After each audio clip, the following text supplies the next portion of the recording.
नमस्ते। गाजा पट्टी के आतंकियों के समर्थन में तहमद लहराने वाले जिहादी तत्व इस वक्त आपे से बाहर हैं। ऐसे लोगों के निशाने पर हमेशा लोकतांत्रिक देश रहे हैं।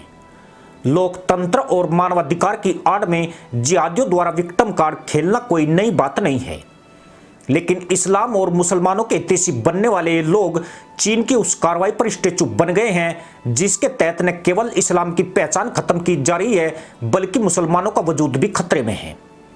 यह ढकी छुपी बात नहीं है कि चीन में मुसलमानों का बुरा हाल है।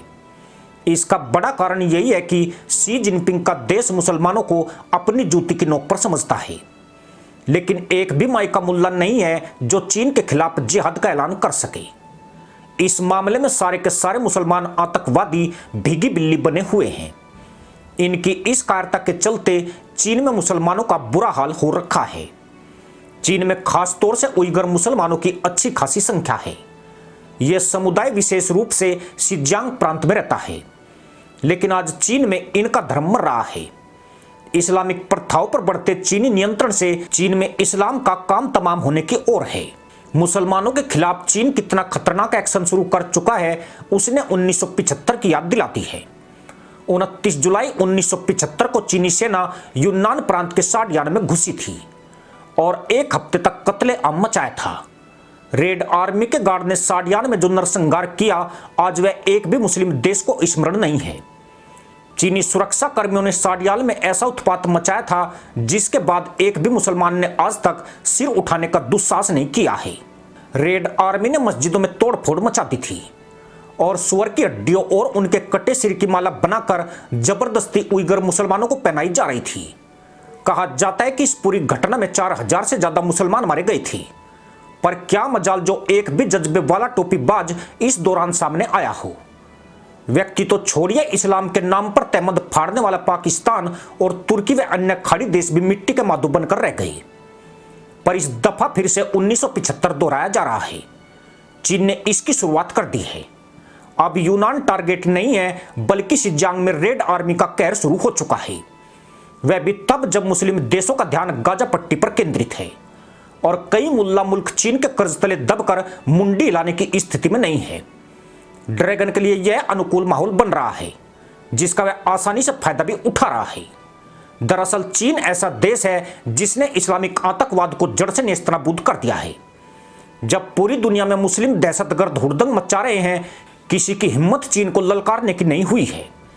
चीन ने उन मस्जिदों और मदरसों को विध्वंस करने की कार्रवाई की है जो आतंकवाद की जड़ माने जाते हैं। शी जिनपिंग के शासन में सैकड़ों मस्जिदों को ध्वस्त कर दिया गया है। इसके साथ ही इस्लामी पोशाक जैसे हेड स्कार्फ, लंबी दाढ़ी बनाना और टोपी तहमद पहनने पर प्रतिबंध लगा दिया गया है। इतना ही नहीं, सरकार ने इस्लामिक ग्रंथों को भी सेंसर कर दिया है। ऐसी किसी सामग्री को हटा दिया है जिसे उग्रवाद या असहमति को बढ़ावा देने वाला माना जाता है। चीन ने कुरान को अपने हिसाब से मंदारिन भाषा में लिख दिया है और काफिर जैसे शब्द हटा दिए गए हैं। चीन ने तमाम धार्मिक स्कूल बंद कर दिए हैं। यही वे ठिकाने हैं जहां से आतंकवाद की फसल तैयार होती है।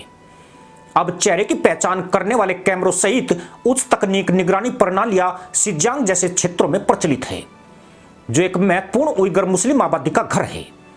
ये प्रणालियां मुसलमानों की गतिविधियों और व्यवहारों पर नजर रखती है। मजे की बात यही है कि चीन की शक्ति के बाद इस देश में एक भी मुल्ला आजादी चाहिए के नारे नहीं लगा रहा है और न कोई जाहिल विक्टिम कार्ड खेलने के लिए चौराहे पर आया है। चीन ने कितनी मस्जिदों पर चीनी वास्तुकला का ठप्पा लगाया, इसका कोई हिसाब किताब नहीं है, लेकिन शिनजियांग प्रांत से आई रिपोर्ट के मुताबिक यहां कुल 533 मस्जिदें थी। इनमें से 31% मस्जिदें पूरी तरह तोड़ी जा चुकी है। लगभग 32% में तोड़फोड़ हो चुकी है। अब केवल 35% यानी 188 मस्जिदें ही बाकी है जो इस वक्त सही हालत में है, लेकिन अब उनके गुंबद गिराने का आदेश जारी कर दिया गया है। पूरे चीन में लगभग 16,000 मस्जिदों को तोड़ा फोड़ा जा चुका है और 8,000 से ज्यादा मस्जिदें पूरी तरह से ढाई जा चुकी है। साल 2014 से चीन में इस्लाम को मिनिमाइज करने का कैंपेन चल रहा है। चीन के तानाशाह शी जिनपिंग मुसलमानों के कट्टर दुश्मनों में एक माने जाते हैं। उन्हीं के शासन में इस्लाम का चीनीकरण तेज हुआ है। शी जिनपिंग चाहते हैं कि उनके देश में कोई भी धर्म मानने वाले उनकी ही तरह रहे। इसकी बुनियाद 1966 में ही पड़ गई थी, जब माओ और उनके सिपाही हर चीज को कम्युनिज्म के रंग में रंगने निकल पड़े थे, फिर चाहे धर्म हो या व्यापार, तब मुस्लिम आबादी वाले गली मोहल्लों के नाम चीनी संस्कृति के हिसाब से बदल दिए गए थे। शी जिनपिंग भी माओ की नीतियों को ही आगे बढ़ा रहे हैं। इसी के साथ अनुमति दोस्तों, जय हिंद, वंदे मातरम।